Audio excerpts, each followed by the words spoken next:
Board exam के अंदर एक स्टूडेंट के मन में सबसे बड़ा सवाल यही चलता है कि हमारे एग्जाम में हमारी कॉपियां किस तरीके से चेक हो रही होंगी, कौन से ऐसे पॉइंट्स हैं जिनको एक एग्जामिनर अपने माइंड में रखकर हमारी आंसर शीट को इवैल्यूएट करता है, जिससे कि हम अपने बोर्ड एग्जाम्स में उन पॉइंट्स को जानने के बाद ज्यादा से ज्यादा मार्क्स अपने दिए हुए पेपर में पा सके और बोर्ड एग्जाम में अच्छे से अच्छा रिजल्ट पा सके।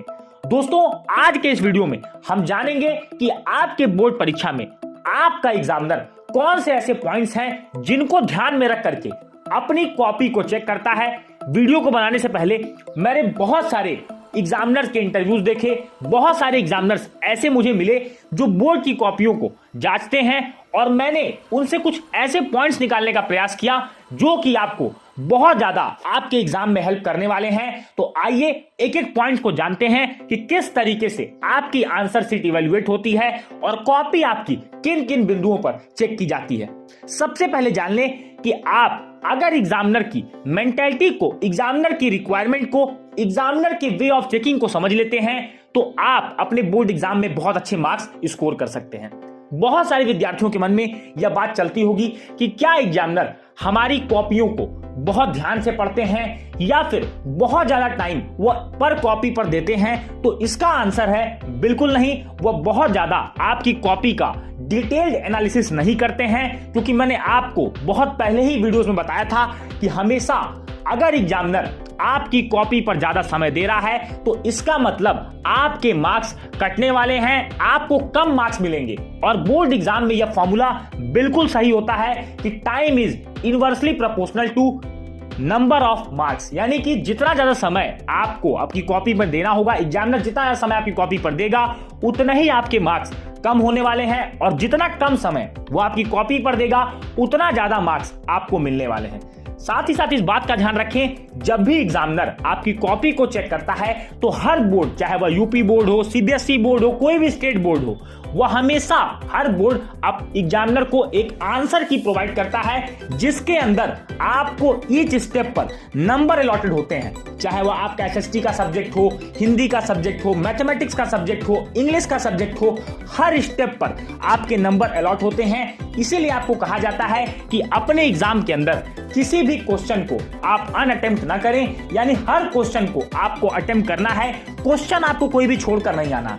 यहां पर मैं आपको इंग्लिश के एग्जांपल से समझाता हूं का चेकिंग पैटर्न, चेकिंग प्रोसेस क्या होता है। अगर मान लीजिए कि आपका लेटर 6 मार्क्स का आ रहा है तो इसके अंदर आपको फॉर्मेट पे 1 नंबर, लेटर के कंटेंट पर 2 नंबर, एक्यूरेसी पर आपको 4 नंबर मिलते हैं। इसके साथ ही साथ जो ग्रामेटिकल एरर्स आप नहीं करते हैं, स्पेलिंग एरर नहीं करते हैं, उसमें भी आपको 1 मार्क मिलता है और प्रेजेंटेशन स्किल पर आपको 1 मार्क मिलता है। तो टोटल अगर आपका 6 मार्क्स का लेटर आ रहा है तो इन्हीं चीजों पर आपका जो पेपर होगा, आपका जो क्वेश्चन होगा वह चेक किया जाएगा।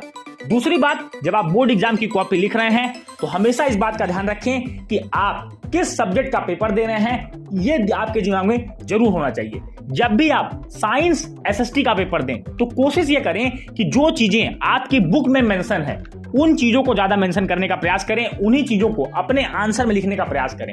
होता यह है कि बहुत सारे एग्जामिनर आपके बुक में अगर जो आंसर नहीं दिया होता, जो चीजें मेंशन नहीं होती, वहां पर आपके मार्क्स काट लेते हैं। तो ध्यान रखें कि जब भी अपनी एनसीईआरटी को या बेसिक बुक को आप पढ़ रहे हैं, साइंस और एसएसटी में खासकर आप कोई चीजें ध्यान रखनी है। मैथमेटिक्स में ऐसा कोई भी नियम आपको देखने को नहीं मिलेगा।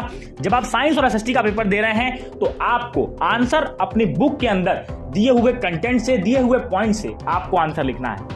अगली बात जो बोर्ड एग्जामिनर सबसे ज्यादा ध्यान देते हैं वो यह है कि आपको अपनी कॉपी को नीट एंड क्लीन रखना होता है। यह हर एग्जामिनर चाहता है कि वह जिस कॉपी को चेक करे वह कॉपी बहुत ज्यादा नीट एंड क्लीन हो और हर चीजें उसे देखने में, पढ़ने में, समझ में आनी चाहिए। ऐसा ना हो कि आपने हर क्वेश्चन को अटेम्प्ट किया लेकिन आपकी कॉपी में नीटनेस और क्लीननेस नहीं है, तो वहां पर यह निगेटिव ट्रेड मानते हुए एग्जामिनर आपके हर क्वेश्चन में एवरेज मार्किंग करते हुए निकल जाता है।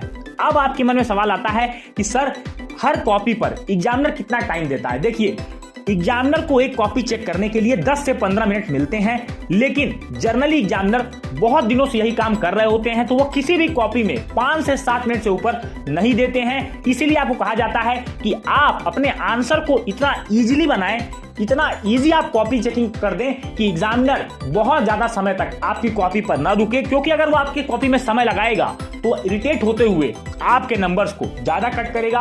और अगर आपने कॉपी को बहुत ही इजीली, एक्यूरेटली और एग्जैक्टली प्रेजेंट किया है तो वो ज्यादा मार्क्स आपको देकर के आता है।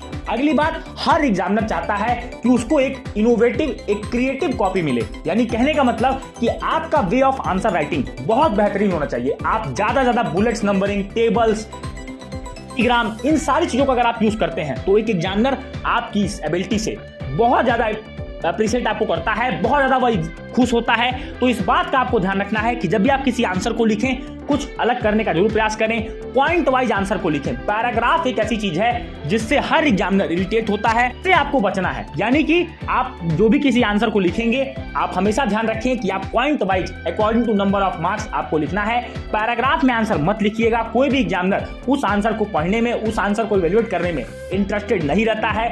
और साथ ही साथ एक काम अगर आप चाहें तो इसको जरूर कर सकते हैं, सीक्वेंस वाइज पेपर अटेम्प्ट करें। जब भी आप किसी सेक्शन के पेपर को कर रहे हैं या कोई भी पेपर ऐसा है जिसमें आपके नॉर्मल क्वेश्चंस दिए हुए हैं 1 से लेकर 30 तक, इसके अंदर कोशिश करें कि 1 2 3 4 5 इस तरीके से सीक्वेंस वाइज पेपर को इजीली सॉल्व करें, क्योंकि इससे बार बार एग्जामिनर को अपना क्वेश्चन पेपर नहीं पलटना होता है। तो आपके लिए ये बहुत ज्यादा सुविधा हो जाती है कि एग्जामिनर एक बार में गो थ्रू आपकी कॉपी को करता है। आप अगर कोई क्वेश्चन आपको नहीं आ रहा है तो आप आंसर में थोड़ा सा गैप जरूर छोड़ दें, और हर आंसर के बाद एक बॉर्डर लाइन आपकी होनी चाहिए, एक सेपरेटिंग लाइन होनी चाहिए, जिससे एग्जामिनर ये डिफरेंशिएट कर पाए कि हाँ, आपके क्वेश्चन का सॉल्यूशन पूरा हो गया है, अब आप नेक्स्ट क्वेश्चन पर जा रहे हैं। तो ये चीजें आपको ध्यान रखनी है।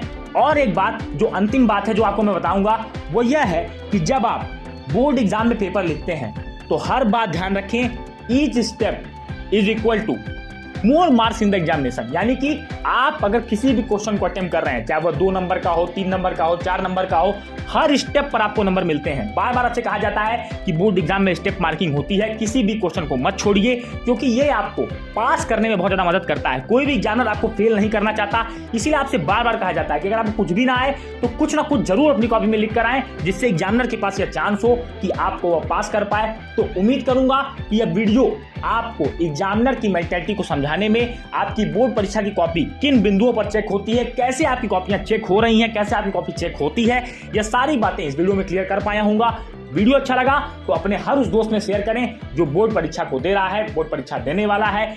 मिलेंगे अपने अगले वीडियो में। चैनल पर पहली बार आ रहे हैं तो चैनल को सब्सक्राइब करें, नोटिफिकेशन बेल को टैप करें और आपके अपने परिवार एपीएन क्लासेस से आज ही जुड़ें, जिससे आपको सभी वीडियोज की नोटिफिकेशन सही समय पर आपको मिल जाए और आप इन वीडियोज का ज्यादा लाभ उठाते हुए अपने एग्जाम में बेहतर से बेहतरीन स्कोर करें। मिलेंगे अपने अगले वीडियो में, तब तक के लिए जय हिंद, वंदे मातरम।